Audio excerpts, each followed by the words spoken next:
اگر اللہ کو نہ مانتے ہوتے تو کوئی کسی کے کہنے پر کھانا پینا، آج کل تو لوگ ڈاکٹروں کے کہنے پہ نہیں چھوڑ رہے. ڈاکٹر کہتا ہے کہ آپ کو نقصان دے گا کھانا پینا، آپ ڈائٹنگ کرو مت کھاؤ، پھر بھی کھا رہے ہیں لوگ کہ مر جائیں لیکن کھانا نہ چھوڑیں. یہ کتنی بڑی اللہ کی رحمت ہے. اللہ تعالیٰ پورے رمضان میں ہم سے کھانا پینا چھڑوا دیتے ہیں، توفیق دے دیتے ہیں. تو میرے اور آپ کے دل میں شاید قدر نہ ہو، لیکن اللہ تو قدردان ہے، وہ اس عمل کی بہت زیادہ قدر کرتا ہے. اس لیے کہتے ہیں کہ افطار کے وقت دعائیں قبول ہوتی ہیں. تضرع کا وقت ہے، عاجزی کا وقت ہے، تو دعائیں خوب کثرت سے کیا کریں. دعاؤں میں عاجزی، گڑ گڑانا، لجاجت کرنا. نبی صلی اللہ علیہ وسلم نے فرمایا دعا رو کے مانگو، اور رونا نہ آئے تو رونے جیسی صورت بنا لو، صورت بنا لو رونے جیسی. ہمارے نبی نے ہمیں، کیونکہ اللہ کے سفیر ہیں نا، اللہ کا پیغام لے کر آئے، تو ہر چیز میں ہمیں گائیڈ کر دیا ہے. غیر مسلم کے پاس نہ مانگنے کا طریقہ ہے، کس سے مانگنا ہے یہ بھی نہیں پتا، کیا مانگنا ہے یہ بھی نہیں پتا. کبھی ادھر جا کے مانگ رہا ہے، کبھی ادھر جا کے مانگ رہا ہے، یہ بھی نہیں پتا مانگنا کس سے، کیسے مانگنا ہے. کوئی یوں مانگ رہا ہے، کوئی کسی اور اسٹائل سے مانگ رہا ہے، یہ بھی نہیں پتا. کون سے ٹائم پہ مانگنا ہے جس میں قبولیت کا امکان زیادہ ہے، یہ بھی نہیں پتا. تو اللہ کے حبیب صلی اللہ علیہ وسلم نے ہمیں یہ بھی بتایا مانگنا کیا ہے، یہ بھی بتایا کس ٹائم پہ مانگنے کی فضیلت زیادہ ہے، اور یہ بھی بتایا مانگنا کیسے ہے. دل کی کیفیت کیا ہونی چاہیے، ظاہر کی کیفیت کیا ہونی چاہیے. تو سب سے زیادہ دیکھو، اللہ سے محبت ایک دفعہ دل میں تھوڑی سی چنگاری پیدا ہو گئی نا، تھوڑا سا تعلق اللہ سے کنیکشن بحال ہو گیا، اس کا دنیا میں سب سے پہلا فائدہ ملتا ہے سکون.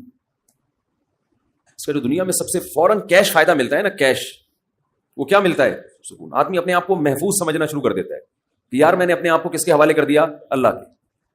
سب سے پہلا فائدہ یہ کہ بالکل ایسے جیسے ڈاکوؤں کا خطرہ ہو چاروں طرف سے، اور آپ نے دیکھا جی پولیس کی 3-4 موبائلیں ہمارے گھر کے قریب آ کے کھڑی ہو گئی، آدمی لوگ سکون میں آ جاتے ہیں، یار کم از کم یہاں پر موبائل سنیچنگ نہیں ہوگی، سکون سے سو جاؤ.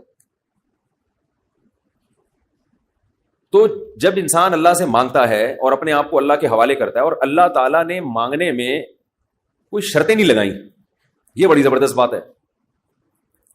کوئی شرطیں نہ کہ یہ والے قوائف پورے کرو گے تو پھر مجھ سے مانگو، ورنہ تمہیں مانگنے کی اجازت نہیں ہے. کوئی چرسی ہے تو جب تک چرس نہیں چھوڑے گا مجھ سے مانگ نہیں سکتا. کوئی بے نمازی ہے تو جب تک نمازی نہیں بنے گا مجھ سے مانگ نہیں سکتا. اللہ کہتے ہیں مجھ سے یہی مانگ لو، یہی مانگ لو. اللہ میں بے نمازی ہوں، مجھے کیا بنا دے؟ نمازی بنا دے. جو چیز نہیں ہے وہی مانگو اللہ تعالیٰ سے. وقال ربکم ادعونی استجب لکم، قرآن کہتا ہے، تمہارا رب کہتا ہے مجھ سے مانگو، میں تمہاری پکار کو قبول کروں گا. اور کمال کی بات یہ ہے، پہلے مجھے اس آیت کی تفسیر سمجھ میں نہیں آتی تھی. اللہ کہتے ہیں مانگو میں تمہیں دوں گا، نہیں مانگو گے ایسے متکبرین کے لیے میں نے جہنم کی آگ رکھی ہے بھائی. یہ سمجھ سے بالاتر. میں آپ سے کہہ رہا ہوں مجھ سے قرضہ مانگو، آپ کہتے ہیں شکریہ جی آپ نے آفر کی، ضرورت ہوئی تو مانگیں گے، نہیں تو ٹھیک ہے جی بہت شکریہ. میں کہہ رہا ہوں اگر نہیں آئے نا مانگنے کے لیے، پھر دیکھو میں گنڈے بھیجوں گا، کٹ لگواؤں گا. آپ کہو گے یہ کون سا طریقہ ہے بھائی، یہ مجھ پر احسان کر رہے ہو یا گن پوائنٹ یہ زبردستی کروا رہے ہو کام؟ سمجھ میں آ رہی ہے بات کہ نہیں آ رہی ہے؟ آپ کہو گے یہ کون سا احسان کا طریقہ ہے. میں آپ سے کہہ رہا ہوں کہ آپ میری دعوت پہ آئیے گا، مجھے بڑی خوشی ہوئی ہوگی، آپ کہیں گے تھینک یو، بہت شکریہ آپ کا، آپ نے یاد کیا ہمیں. پھر میں کہتا ہوں اگر نہیں آئے نا گنڈے بھیج کے میں کٹواؤں گا. آپ کہو گے یہ زیادہ ہو گئی ہے، یہ کیا ہو گئی ہے، یہ دعوت نہیں ہے، یہ تو ایک طرح کا جرمانہ ہے میرے اوپر لگا دیا تم نے. میں آپ سے کہتا ہوں بھائی میں علاقے کا ناظم ہوں، میں علاقے میں یہ تھانے کا میں ڈی ایس پی ہوں، کوئی مسئلہ ہو میرے پاس آنا. آپ کہیں گے سر آپ کا بہت شکریہ، آپ کا ٹرانسفر ہوتے ہی آپ نے سب سے پہلے مجھے یاد کیا، کوئی بھی ضرورت ہوگی آپ کو بتاؤں گا، آگے سے تڑی لگا دی. اگر تمہیں کوئی ضرورت پڑی اور نہیں بتایا نا بھائی، سب سے پہلے لاکر میں تمہیں ڈالوں گا. تو آپ کہیں گے سر یہ آپ مجھے عزت دے رہے ہیں، یہ میری توہین کر رہے ہیں. تعجب کی بات ہوگی کہ نہیں ہوگی؟ تو اللہ تعالیٰ تو یہی انداز اختیار کر رہے ہیں کہ مجھ سے مانگو میں تمہیں دوں گا. ان الذین یستکبرون عن عبادتی سیدخلون جہنم داخرین، نہیں مانگا تو ایسے لوگ ذلیل ہو کر جہنم میں داخل ہوں گے. یہ کچھ بات سمجھ میں آ رہی ہے بھائی؟ یہ تو عجیب سی بات ہے نا کہ مانگو، نہیں مانگا تو میں نہیں چھوڑوں گا تمہیں. اصل بات یہ ہے کہ علاقے میں ایس ایچ او آیا، کوئی محلے کا دادا آیا، وہ آپ سے کہتا ہے کوئی پرابلم ہو بتانا، آپ کہتے ہیں بڑی نوازش آپ کی، پھر بھی آپ اس کو پرابلم نہیں بتاتے، وہ غصہ نہیں آتا، اس کو غصہ نہیں آتا، اس لیے کہ وہ مخلوق ہے، وہ عاجز ہے، اسے پتا ہے کہ بعض دفعہ بندے کو کام پڑتا ہی نہیں ہے، بعض دفعہ پڑتا ہے تو اس کے کوئی دوسرے تعلقات ہوتے ہیں، بعض دفعہ کام پڑتا ہے لیکن وہ چاہتا ہی نہیں ہے کہ کام ہو، ایسا ہی رہے معاملہ. لیکن اللہ کے ہاں یہ تینوں آپشن آپ کے پاس نہیں ہے. آپ یہ کہیں کہ اللہ تو نے مجھ سے کہا تھا کہ میں تجھ سے مانگوں، لیکن میری کوئی ایسی ضرورت ہی نہیں جو میں مانگوں تجھ سے، یہ کہہ سکتے ہو کیا ہے بھائی؟ اس کا مطلب تم اللہ سے مستغنی ہو گئے، اللہ کے دیے بغیر بھی تمہیں دائیں بائیں سے تمہارے کھانچے کھلے ہوئے ہیں، جو اگر کھلے ہوئے ہیں تو وہ کھانچے کس کے اختیار میں ہیں؟ وہ تو اللہ کے ہاتھ میں ہیں. آپ یہ بھی کہہ سکتے ہو کہ مجھے اس لیے مانگنے کی ضرورت نہیں کہ میرے تو سارے مسائل حل ہو رہے ہیں، میں صبح میری جاب لگی ہوئی ہے، میری تنخواہ ہے، ملٹی نیشنل کمپنی میں اچھی سیٹ پر بیٹھا ہوا ہوں میں، میری سیلری گھر آ جاتی ہے، مہنگائی بھی نہیں ہے، پیٹرول بھی نئی حکومت نے سستا کر دیا ہے وغیرہ وغیرہ، تو اب تو کوئی مسئلہ ہی نہیں ہے. تو اللہ کہے گا اگر کوئی مسئلہ نہیں ہے بالفرض، اور وہ تو پاکستان میں ہو اور مسئلہ نہ ہو، یہ ہو نہیں سکتا. یہ تو پھر اس کا مطلب ہے آپ سو رہے ہیں، آپ کی کوئی اٹھائے گا اور آنکھ کھل جائے گی آپ کی. تو آپ کے ساتھ اگر کوئی مسئلہ نہیں ہے، آپ ان اسباب کو دیکھ رہے ہو، اس کا مطلب آپ سمجھتے ہو کہ ہوتا اسباب سے ہے، اللہ سے نہیں ہوتا. بھئی اللہ تو جب چاہے ان اسباب کو فیل کر دے. آپ اپنے آپ کو خدا سے مستغنی سمجھ رہے ہو، آپ سمجھ رہے ہو مجھے خدا کی ضرورت نہیں ہے. اس پر اللہ عذاب دے گا کہ تو اپنے آپ کو یہ سمجھ کیسے بیٹھا کہ تجھے ضرورت نہیں ہے میری. یہ ایسے محلے کا کوئی دادا آیا اور سارے کام اس کے ہاتھ میں، اس نے آپ سے بولا کوئی تنگ کرے تو مجھے بتانا، اور اسے پتا ہے کوئی نہ کوئی تنگ کر رہا ہے اس کو، آپ پھر بھی نہیں بتا رہے اس کو. وہ بلائے گا، بولے گا بھائی آپ کیوں نہیں بتا رہے؟ آپ کہتے ہیں بھائی کوئی مجھے تنگ کر رہا ہے تو میں برداشت کر رہا ہوں، اس لیے نہیں بتا رہا. اس پہ غصہ نہیں آئے گا اس کو.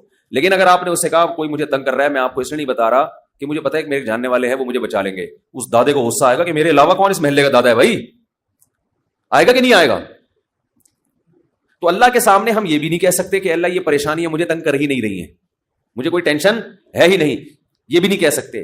اس لیے نہیں کہہ سکتے کہ ہم انسان ہیں، مخلوق ہیں، اللہ کے ہاتھ میں سارے اسباب ہے. وہ جب پریشان کرنے پر آئے گا، وہ مصیبتیں دینے پر آئے، ہم میں سے کسی میں دم نہیں ہے کہ ان مصیبتوں کو اس کی توفیق کے بغیر برداشت کر لیں. یہ ممکن نہیں ہے. اور یہ بھی ممکن نہیں ہے اس کے علاوہ کوئی وہ مصیبتیں ہم سے دور کر دے. تو کتنی بڑی وعید ہے دعا نہ مانگنے پر. اور جو لوگ دعا نہیں مانگتے، حقیقت یہ ہے کہ وہ اپنے آپ کو دعا سے مستغنی سمجھتے ہیں. وہ کہتے ہیں مجھے ضرورت کیا ہے.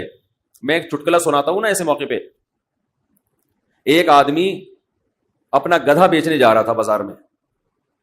کسی نے پوچھا کیا کر رہا ہے؟ اس نے کہا کہ یہ گدھا میں جاؤں گا مارکیٹ میں لاکھوں کا بکے گا. کسی نے کہا کہ انشاءاللہ کہہ دے کہ اگر اللہ نے چاہا. اس نے کہا انشاءاللہ، یعنی اللہ نے چاہا کہنے کی کیا ضرورت ہے؟ گدھا میرے ہاتھ میں، نسل اس کی اچھی ہے، مارکیٹ میں گدھے کی مانگ بھی ہے. گدھے مارکیٹ سے کیا ہو گئے ہیں؟ شارٹ. اگر وہ ہماری مارکیٹوں میں آتا، اسمبلیوں میں آتا، پتہ چلتا ہے یہاں مارکیٹ سے شارٹ نہیں ہے، ہول سیل کے حساب سے ہمارے ہیں. تو اب اسے لوگ کہہ رہے ہیں کہ بھائی بول دے اگر اللہ نے چاہا. وہ کہہ رہے اللہ نے چاہا کہ سب کچھ صحیح ہے، سب کچھ صحیح ہے. مارکیٹ میں گدھوں کی ویلیو بھی ہے اور انتظار میں بھی ہیں لوگ، تو منہ مانگی قیمت پہ بکے گا. اچانک کوئی مارکیٹ میں جب پہنچا، ڈاکو آیا، گدھا چھین کے لے گیا، یا اس گدھے کو بیماری ہوئی مر گیا. اب یہ خالی ہاتھ آ رہا ہے. اسی بندے سے رابطہ ہوا، اس نے پوچھا ہاں بھائی کیا ہوا؟ کہہ رہے انشاءاللہ میں گدھا لے کے جا رہا تھا، انشاءاللہ کوئی ڈاکو آیا، انشاءاللہ اس نے چاقو نکالا، اور انشاءاللہ وہ گدھا مجھ سے چھین کے لے گیا. اب بات پہ کیا لگا رہا ہے؟ انشاءاللہ. اس نے کہا کم بخت جب لگانا تھا تو اس وقت تو لگایا نہیں انشاءاللہ، اور اب لگا رہا ہے. تو ہم پر جب مصیبت پڑتی ہے پھر ہم کہتے ہیں یار اللہ کہاں ہے؟ تو بھئی یہ تو مصیبت سے پہلے اللہ کو پکارو. جو اللہ کو نہیں پکارتا، یہ اس کی علامت ہے کہ اس کی نظر اسباب پر ہے، اللہ پر نہیں ہے. وہ سمجھتا ہے یہ جیسے کافر اسباب کو دیکھتا ہے نا، وہ تو کہتا ہے خدا کیا کر رہا ہے؟ گاڑی کے ایکسیلیٹر پہ پاؤں رکھو تو گاڑی چلتی ہے، بریک پہ پاؤں رکھو تو رکتی ہے. تو اللہ کہاں ہے؟ تو اللہ کو اگر نہیں کوئی پکارتا تو اللہ اس کا مطلب پھر یہ سمجھتے ہیں کہ یہ سمجھتا ہے کہ اس کو میری ضرورت نہیں ہے. یہ بہت بڑا جرم ہے. بات پہ اللہ سے دعا مانگا کرو. پیغمبروں کی کتنی دعائیں اللہ نے قرآن میں نقل کی ہیں. بات پہ دعائیں مانگتے تھے، بات پہ دعائیں یاد کریں. دعائیں، ایک کتاب آتی ہے مناجات مقبولہ، یہ نام نوٹ کر لیں. کیا نام ہے اس کا؟ مناجات مقبولہ. ہر کتاب ہر لائبریری سے مل جائے گی, یہ جو جتنے بھی کتب خانے ہوتے ہیں نا. مولانا اشرف علی تھانوی رحمہ اللہ تعالی نے قرآن اور حدیث کی دعاؤں کو جمع کر کے ایک چھوٹی سی کتاب میں لکھ لیا ہے, ایک چھوٹی سی کتابچے میں جمع کر لیا ہے. قرآن کی دعائیں اور حدیث میں جو دعائیں, بہت جاندار دعائیں ہیں وہ. اچھا, دعا ایسی چیز ہے کہ جب جن الفاظ سے انسان مانگ رہا ہوتا ہے نا, وہ الفاظ بھی اس کے دل پہ اثر کر رہے ہوتے ہیں. تو انہوں نے بڑا شاندار کام یہ کیا کہ اب چونکہ دعائیں تو بہت زیادہ ہیں, ساری دعائیں قرآن اور حدیث کی آپ پڑھیں گے تو ایک ہی اتنی لمبی ہو جائے گی پھر.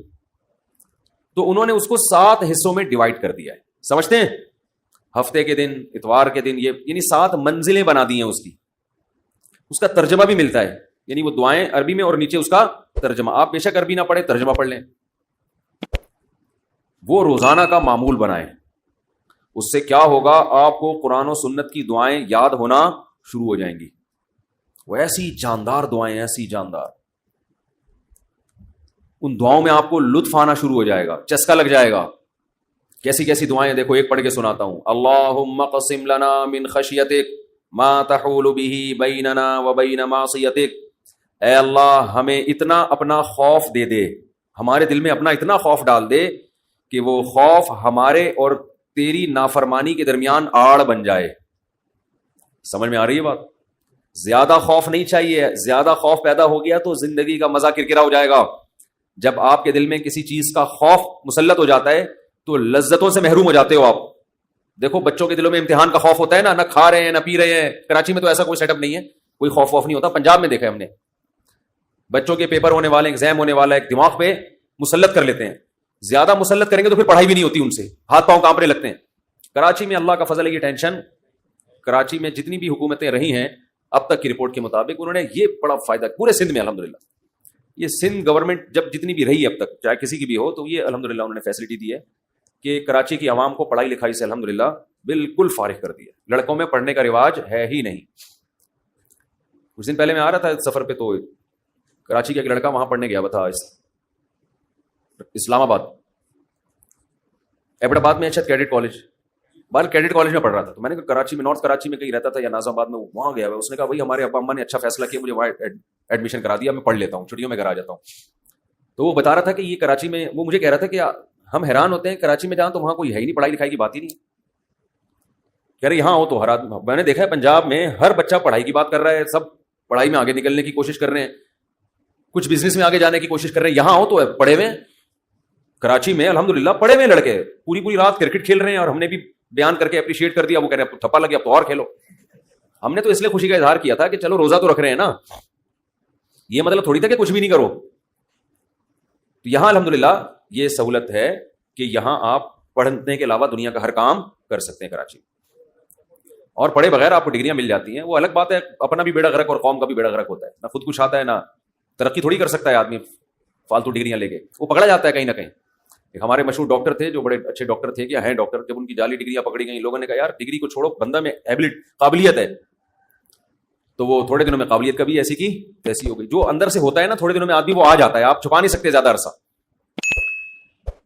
تو جعلی ڈگریاں جعلی ہی ہوتی ہیں, پکڑا جاتا ہے آدمی.